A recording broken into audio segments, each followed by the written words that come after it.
আজি আমি এটা পৰীক্ষা কৰিব লগা আছিলে। যোৱাকালি মই কৈছোঁ যে এটা পৰীক্ষা কৰি উঠি সেই পৰীক্ষাৰ পিছত আমি আজি তেওঁক ডিচাৰ্জ দিম। গতিকে আজি সেই পৰীক্ষাটো কৰা হোৱাৰ পিছত আৰু 2 ঘণ্টামানৰ ভিতৰত আমি ৰিপৰ্টটো পাই যাম আৰু সেই ৰিপৰ্টটো পোৱাৰ পিছতে আমি তেওঁক ডিচাৰ্জ দিম। মুঠতে আজি তেওঁক ডিচাৰ্জ দিয়া হ'ব। আজি কিমান সময়মানলৈ হ'ব? আবেলি মানত দিম বুলি ভাবিছোঁ। এতিয়ালৈকে তেওঁ সুস্থ হৈছে, বহুতখিনি ভাল হৈছে আগতকৈ। জ্বৰটোও নাই, কাহটো অলপ কমিছে। তাৰ উপৰিও গেষ্ট্ৰিকৰ যিখিনি প্ৰব্লেম আছিল সেইখিনিও ভাল পাইছে। গতিকে এতিয়া নিয়মিতভাৱে তেওঁ থাকিলে সুস্থ হৈ থাকিব। সেই ক্ষেত্ৰত ডক্টৰে যিখিনি এডভাইচ দিব লাগে দিয়া হৈছে, যিখিনি মেডিচিন দিব লাগে সেইখিনি দিয়া হৈছে। গতিকে এতিয়া কোনো চিন্তাৰ কাৰণ নাই। গতিকে আমি আজিৰ দিনটোৰ ভিতৰতে ছেকেণ্ড হাফত হয়তো আমি তেওঁক ডিচাৰ্জ দিম। খোৱা বোৱাটো নিয়মিত হ'ব লাগিব, সেইটো কথা তেওঁক কোৱা হৈছে যে বেছি স্পাইচ ফুড খাব নালাগে। যিটো গেষ্ট্ৰিকৰ প্ৰব্লেম আছিলে, গতিকে যিমান পাৰি বইল বস্তু খাব লাগে বুলি আমি তেওঁক দিহা পৰামৰ্শ দিয়া হৈছে। এতিয়া ঠিকে আছে। আজি যিটো টেষ্ট আছিলে এণ্ডস্কপি যিটো কৰা হ'ল, সেইটোৰ ওপৰত আৰু কিবা নিৰ্ভৰ কৰিবলগীয়া কিবা আছে নেকি? নাই, একো নাই। সেইটোতো আচলতে তেওঁৰ এডমিশ্যন হোৱাৰ কাৰণটো সেইটো কাৰণে আছিলে, তেওঁ ভমিটিং হৈছিল বা গেষ্ট্ৰিক প্ৰব্লেম হৈছিলে। সেই গেষ্ট্ৰাইটিছটো আছে, সেইটো এণ্ডস্কপিত ধৰা পৰিছে। গতিকে সেইটো ইমান ডাঙৰ একো নাই, সকলোৰে থাকেই গেষ্ট্ৰিক প্ৰব্লেমটো।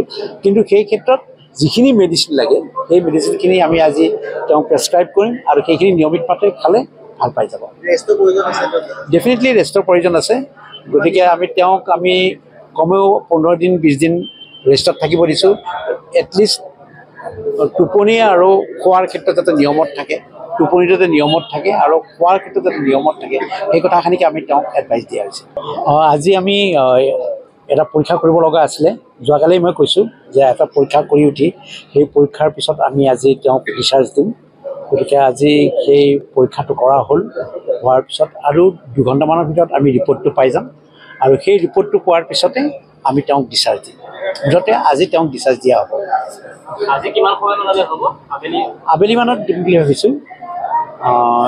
এতিয়ালৈকে তেওঁ সুস্থ হৈছে, বহুতখিনি ভাল হৈছে আগতকৈ। জ্বৰটোও নাই, কাহটো অলপ কমিছে। তাৰ উপৰিও গেষ্ট্ৰিকৰ যিখিনি প্ৰব্লেম আছিল সেইখিনিও ভাল পাইছে। গতিকে এতিয়া নিয়মিতভাৱে তেওঁ থাকিলে সুস্থ হৈ থাকিব।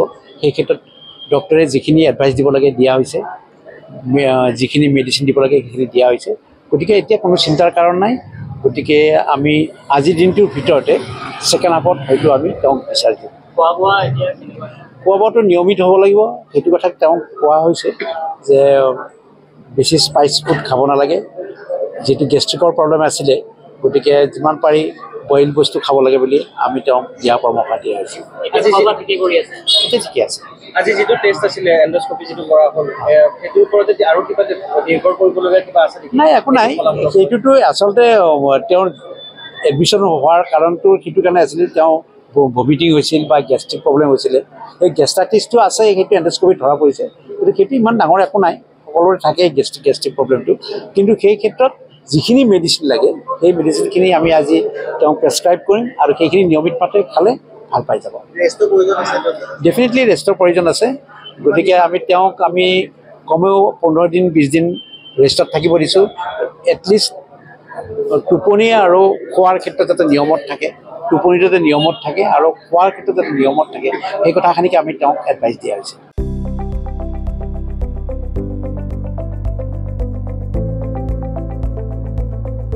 NB নিউজ, সহজ সৰল ভাষাত নৱভাৰতৰ কথা।